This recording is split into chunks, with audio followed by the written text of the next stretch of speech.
Bienvenue au F5 Podcast cette semaine.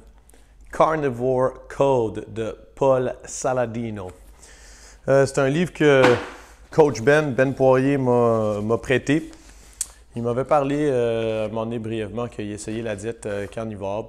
J'y avais pas trop nécessairement pensé. J'avais écouté ce qu'il avait à dire, mais quand il m'a prêté le livre puis que j'ai commencé à lire, honnêtement, c'est le genre de livre qui risque de vous choquer. Parce que si on fait une histoire courte, on va vous dire que de manger de la viande, de manger du gras animal, c'est tout ce que vous avez besoin pour vivre, c'est la chose optimale. Et que le fait qu'on soit omnivore, parce que c'est vrai qu'on est omnivore, est tout simplement une possibilité de manger d'autres choses que justement de la viande pour être capable de survivre puis être capable de se rendre jusqu'à aujourd'hui parce qu'on n'a pas tout le temps eu nécessairement de la viande à manger. Mais la grosse prémisse du livre, dans le fond, c'est ça. Puis ça shake un peu nos idées préconçues que si on n'a pas de légumes, on n'a pas de vitamines. Il parle même du fait que les légumes sont potentiellement toxiques. Bien, pour lui, pas potentiellement, sont toxiques pour nous. Donc, on a oublié c'est quoi que nos ancêtres mangent pour Paul. Il dit que la médecine ne sera jamais capable de traiter les maladies chroniques jusqu'à ce qu'on accepte que la nourriture a un énorme impact sur notre santé et sur la maladie.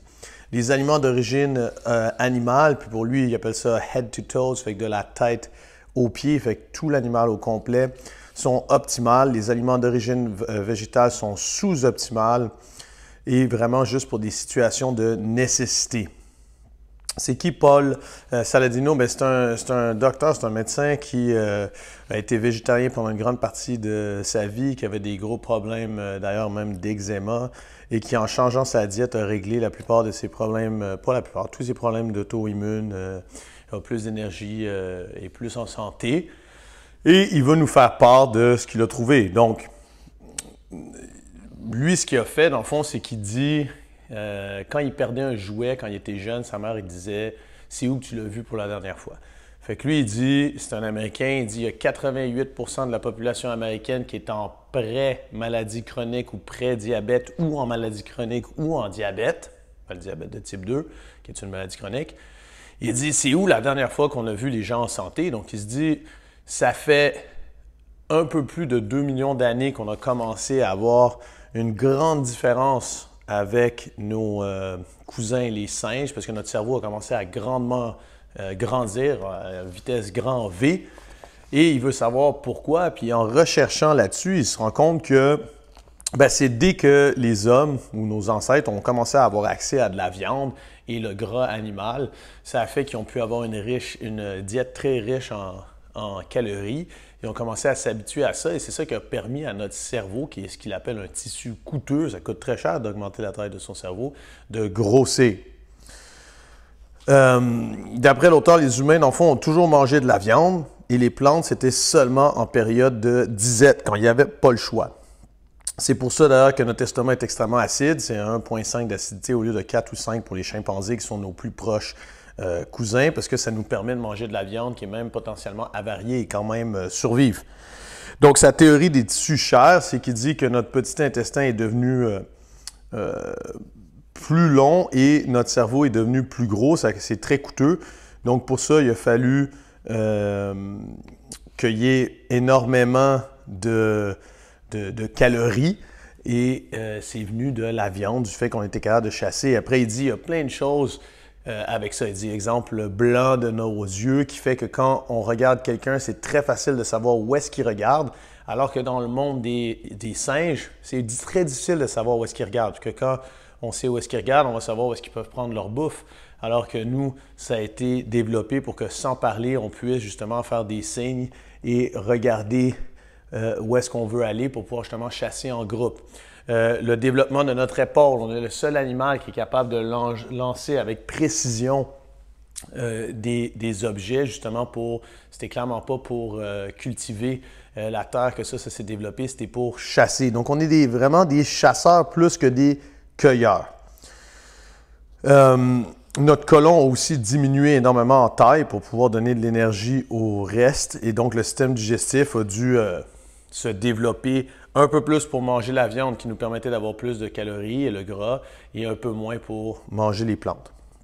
Notre bassin aussi, notre bassin s'est développé pour être capable de courir, pour aller chasser, comme on a dit, l'épaule, pour pouvoir lancer et même le blanc des yeux pour pouvoir mieux communiquer. On a évolué pour devenir un apex predator, donc un prédateur maximal puisqu'on est capable de chasser n'importe quelle espèce.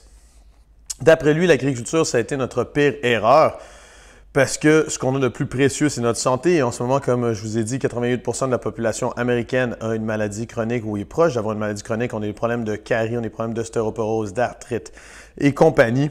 Et tout ça, ça se retrouve d'après lui parce qu'on a commencé à avoir des populations qui deviennent basées sur les plantes. Il dit qu'il y a encore quelques tribus qui vivent comme on vivait avant, comme les Maasai, les Esquimaux qui sont en excellente santé comparé, exemple, aux Kikuju qui, eux, ont dû changer leur méthode parce qu'ils ont été confinés à des plus petits espaces. Donc maintenant, ils mangent presque juste des légumes. Et on voit que les Maasai et les Esquimaux sont en bien meilleure santé qu'eux. Donc là, il nous explique pourquoi est-ce qu'il pense que c'est beaucoup mieux pour nous de manger de la viande. C'est en premier parce que les légumes, depuis 450 millions d'années que ça existe, eh bien, ils ne veulent pas être mangés. Un légume, on s'entend, c'est un céleri, c'est une laitue, c'est un chou. Quand on le mange, on mange la plante au complet. Donc, les insectes, les animaux qui broutent ça, les humains qui les prennent, les légumes, ils se sont développés des pesticides naturels. D'ailleurs, d'après lui, la moyenne des gens en Amérique du Nord mangent 1,5 g de pesticides naturels qui sont dommageables pour nous alors qu'on mange même pas un dixième de ça. En fait, c'est 10 000 fois plus que des pesticides artificiels dont on a peur sur nos légumes. Et ça, dans le fond, c'est parce qu'il y a beaucoup d'agents chimiques qui sont produits par les plantes pour être capables de survivre et pas être mangés. Parce que ça fait 450 millions d'années qu'ils essayent de survivre, justement. Et pour survivre, ben, ils ne peuvent pas être le déjeuner de quelqu'un. Donc, il y a aussi quelque chose de très important à savoir, c'est que la façon, le modèle d'opération de la plante, donc un peu leurs pièces pour les construire, comme les vitamines et les minéraux qu'ils contiennent, c'est pas le même système d'opération que les humains. C'est pour ça que quand on mange des plantes, on absorbe seulement, exemple, 30% du fer qu'ils ont, alors que dans la viande, on va l'absorber à 100%. Parce que c'est un peu comme si on essayait de réparer notre Ferrari avec des pièces de Tesla. Il y a peut-être certaines pièces qu'on peut à peu près fitter, mais ça ne sera pas optimal. Donc, c'est pour ça que pour lui, les plantes procurent des nutriments et des macro et des micronutriments de piètre qualité qui sont inférieurs, qu'on est quand même capable de à peu près fonctionner. Tu sais, si on met les roues de la Tesla sur la Ferrari, elle va être capable de rouler pour aller se rendre au garage, mais elle ne gagnera pas la course. Donc, il donne plein d'exemples, comme exemple le brocoli qui est soi-disant le dieu des légumes parce qu'il a, mais c'est énormément de toxines à l'intérieur de ça, comme le sulforaphane qui dommage l'ADN, qui est dans le fond dans la même catégorie parce que ça active le NRF2 comme l'alcool, la cigarette ou les huiles hydrogénisées. Ça, honnêtement, si vous voulez avoir tous les détails de ces pesticides, tout ça, il en parle au niveau chimique. Je vous épargne un peu les détails parce que le cours de chimie est peut-être un petit peu embêtant. Là-dessus, il dit, donc, pourquoi est-ce qu'on mange des légumes? C'est rarement parce qu'on trouve ça délicieux, c'est principalement parce qu'on nous a dit que c'était bon et parce qu'on croit que ça va nous donner de la santé. Alors que l'eau froide, s'exposer à l'eau froide, au soleil, faire de l'exercice physique rigoureux comme le CrossFit et dans des saunas ont plus d'effets bénéfiques antioxydants, anti-vieillissement, récupération et tout que n'importe quel fruit et légumes. Donc, si on veut absolument manger des légumes, pour lui, il faut faire comme nos ancêtres. Quand nos ancêtres devaient manger des légumes et pour les conserver aussi, ils faisaient de la fermentation. La fermentation va tuer les agents chimiques, donc ce serait une bonne méthode de continuer à fermenter ces légumes. Par contre, bonne chance, c'est long. La plupart des études sur les fruits et légumes ne prennent pas en compte que les sujets sont déjà en santé et pratiquent beaucoup d'autres habitudes santé. Donc, il dit qu'il faut faire attention parce que toutes les études épistémologiques donc qu'on fait sur la population, bien, en ce moment, ça fait au moins 2 générations, si ce n'est pas 3 ou 4, qu'on nous rabâche que la viande c'est mauvais, que le gras c'est mauvais et que les légumes c'est la fontaine de jouvence. Donc, les gens qui mangent plus de légumes, c'est des gens qui ont écouté ça et qui souvent vont mettre plus d'argent dans leur santé, qui vont faire aussi du sport, qui vont faire aussi attention à ce qu'ils mangent, qui ne vont pas se saouler constamment, qui ne vont pas fumer. Donc, c'est sûr que quand on regarde, bien, les gens qui mangent des légumes ont tendance à vivre plus longtemps, mais c'est parce qu'on oublie l'autre côté. Les gens qui mangent de la viande en ce moment, à part ceux qui savent que la diète de carnivore est bonne pour eux, bien, assez souvent, c'est les rebelles de la société qui vont manger. Ils vont dire qu'ils mangent beaucoup de viande, mais ils mangent du poulet frit Kentucky. Donc, ils mangent une qualité de viande médiocre et assez souvent, ils ont toutes les mauvaises habitudes aussi, mal dormir, boire de l'alcool et compagnie, ce qui fait qu'ils vivent moins longtemps. Mais ce n'est pas nécessairement à cause de la viande. Donc, beaucoup de molécules agissent sur notre foie, sur nos chromosomes, sur notre fertilité, comme les isoflavones, ça agit qui vient du soja, par exemple, agit énormément sur la fertilité, sur notre digestion, au niveau neurologique, les oxalates, qui sont aussi des pesticides dans les légumes, pesticides naturels, hein, faits par les légumes eux-mêmes, vont nous donner des troubles neurologiques, démence et compagnie. Donc, protection des plantes, c'est par la toxicité, parce qu'eux, ils n'ont pas pu développer de bouger, alors que pour les animaux, bien, ils ont développé des griffes, ils ont développé de pouvoir s'enfuir. Fait que c'est comme ça, c'est pas chimiquement qu'ils ont développé d'essayer de se protéger. La différence entre le système d'opération entre les plantes et les êtres humains, ce qui fait que leurs pièces, si vous voulez, donc les macro et micronutriments sont non compatibles et donc sous-optimales. Et après ça, bien, faisable autrement d'avoir les bénéfices tant décriés par tout le monde des fruits et légumes comme l'antioxydant, l'antivieillissement et compagnie. Bien, l'exercice, l'eau froide, comme on a dit, le jeûne, keto peuvent avoir les mêmes effets sans les effets négatifs des plantes. Donc, l'objectif, c'est d'éviter l'inflammation, augmenter la longévité, diminuer les maladies chroniques. Et c'est pour ça que pour lui, eh bien, on coupe toutes ces affaires-là, incluant le leptine, le gluten, tout ça. Bon, dans On Doctor, on en a pas mal parlé que les céréales, c'était pas bon, mais c'est le monde des plantes aussi. Donc, pour lui, le mythe à enlever, à démentir, c'est que les plantes, c'est des superfoods. Par exemple, pour lui, le foie, ça va être un superfood. Le gras, ça va être un superfood. Alors, ce n'est pas biodisponible parce que les vitamines et minéraux, il y en a encore plus dans la viande. Il y a en plus de la créatine, de la carnitine qui aide à la fonction neurologique. Il y a les protéines, il y a les gras, donc beaucoup d'oméga 3. Et au lieu d'avoir des oméga 3 ALA dans les plantes qui sont justement pas compatibles avec nous, nous on a besoin de EPA, DHA. Ça, c'est plus justement dans le poisson, viande et compagnie. Pourquoi, après, il se penche sur la question pourquoi les végétariens, ça marche au début? Bien, tout le monde qui commence à devenir végétarien et qui avait une mauvaise alimentation avant, les 6 premiers mois, c'est comme la lune de miel parce qu'en fait, on coupe toute la crap. Donc, le poulet frit Kentucky, on n'en prend plus. Tous les trucs de friture, on n'en prend plus. Donc, on commence à manger de la vraie nourriture et même si ce n'est pas optimal, c'est déjà mieux que ce que la plupart des gens font. Sauf qu'après, c'est là qu'on commence à avoir des carences et à moins d'être ultra supplémenté, on ne peut pas, pour la plupart des gens, soutenir une bonne activité physique, une bonne santé en étant simplement végétarien à temps plein. Ça ne veut pas dire qu'on ne peut pas avoir des périodes pour lui végétariennes. D'ailleurs, il était végétarien pendant un moment, mais ce n'est pas optimal. Ça aide aussi, quand on devient végétarien, à couper les calories parce que ça devient restrictif au niveau des calories. Donc, ceux qui mangeaient trop, ça les aide à ce point-là. Après ça, pour lui, un autre mythe, c'est que les fibres sont nécessaires pour la santé. Il semble que ceux qui sont sur la diète de carnivore n'ont aucun problème. Ils n'ont aucun problème d'ailleurs à aller aux toilettes.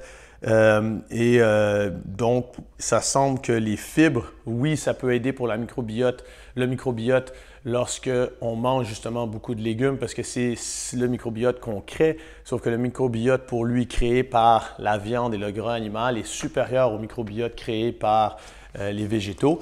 Et ce microbiote-là fonctionne sans fibres. Après ça, le mythe que la viande est mauvaise à cause de soi-disant le cholestérol et compagnie, ça, vous pouvez aller lire The Cholesterol Myth de Yufei qui explique tout ça. Dans Dr. Davis aussi, avec Gary Tubbs dans Good Calorie, Bad Calorie, Why We Get Fat. On en a parlé énormément que ça, maintenant, c'est bien démenti. La viande a tout le temps fonctionné pour les êtres humains depuis les 2 derniers millions d'années. Je ne vois pas pourquoi, et il ne voit pas pourquoi aujourd'hui, ça ne serait plus bon. Donc, c'est quoi qu'il faut manger d'après lui? Bien, le mieux est d'apprendre à chasser pour pouvoir avoir aussi un respect de la viande qu'on a mangée ou d'élever soi-même ses animaux.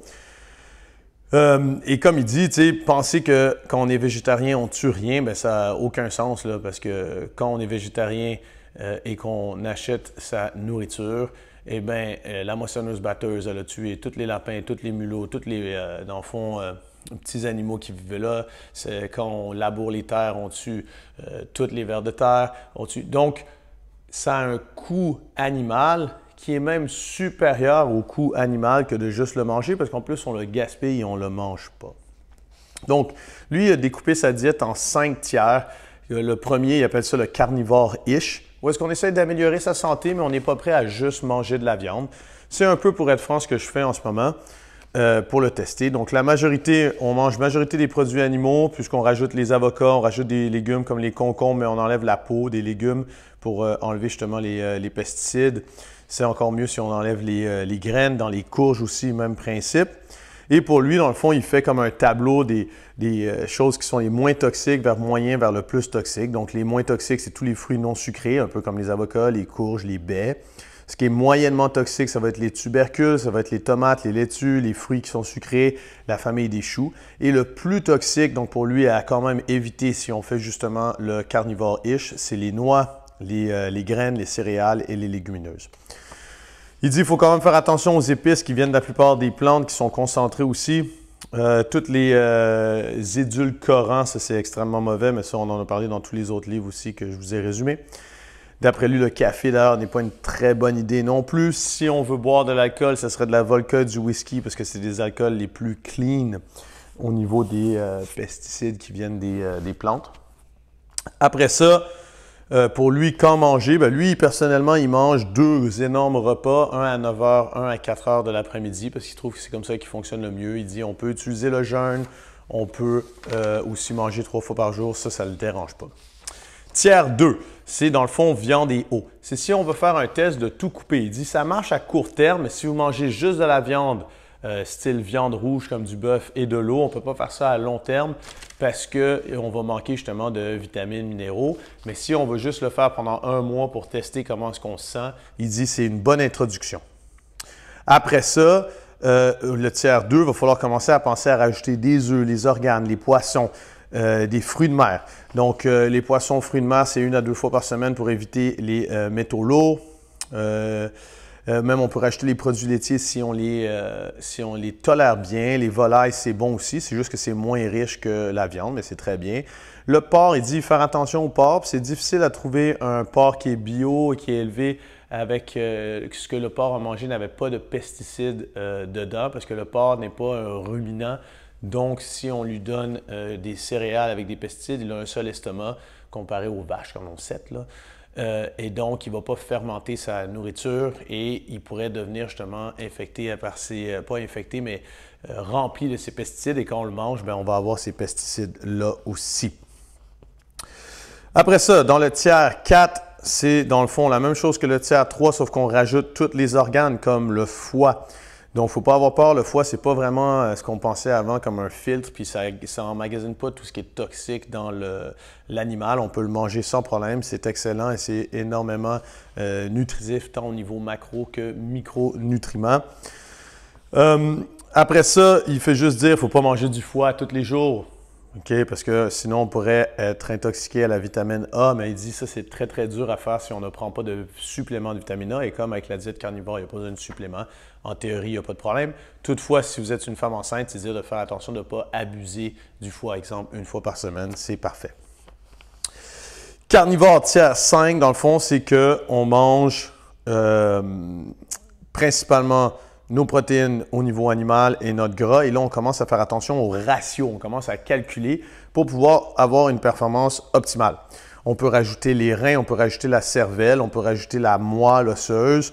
Et tout ça, ça devrait être autour de 8 à 16 onces par semaine de viande.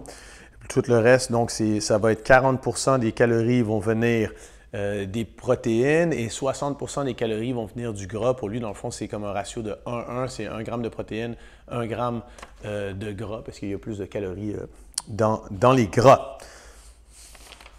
Donc, à considérer, si vous voulez du calcium, par exemple, de faire bouillir vos coquilles d'œufs ou si vous faites des œufs durs, vous gardez les coquilles d'œufs, vous les broyez et on peut rajouter ça à nos repas parce que c'est très bon pour nous. Fromage et produits laitiers, il faut faire attention parce que c'est un mix de gras et de carbs. C'est très dur d'arrêter d'en manger. Donc, si notre but, c'est de perdre du poids, ce n'est pas une bonne idée. Si mon but, comme moi, c'est de performer, peut-être que ça va, surtout si je tolère bien les produits laitiers. Donc, pour avoir un changement, il dit que ça va prendre environ 90 jours. Donc, c'est important de tenir sa diète pendant un bon moment.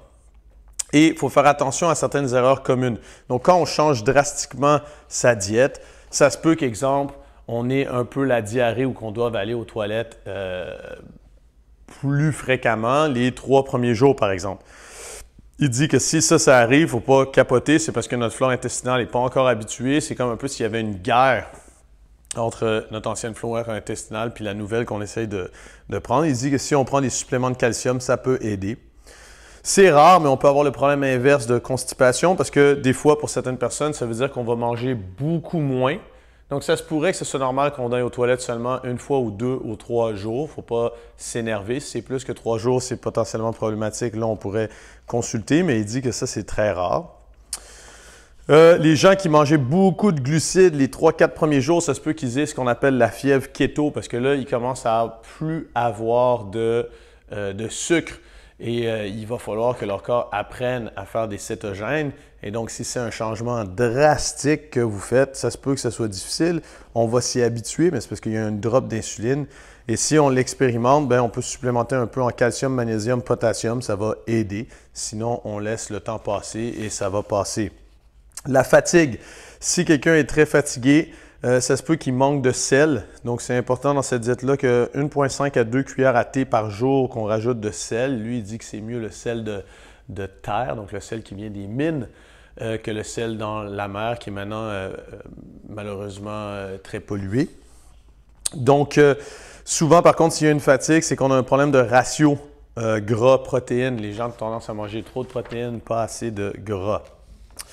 Et sinon aussi, il faut faire attention de pas juste couper les glucides qu'on a fait, il va falloir augmenter nos calories avec les gras.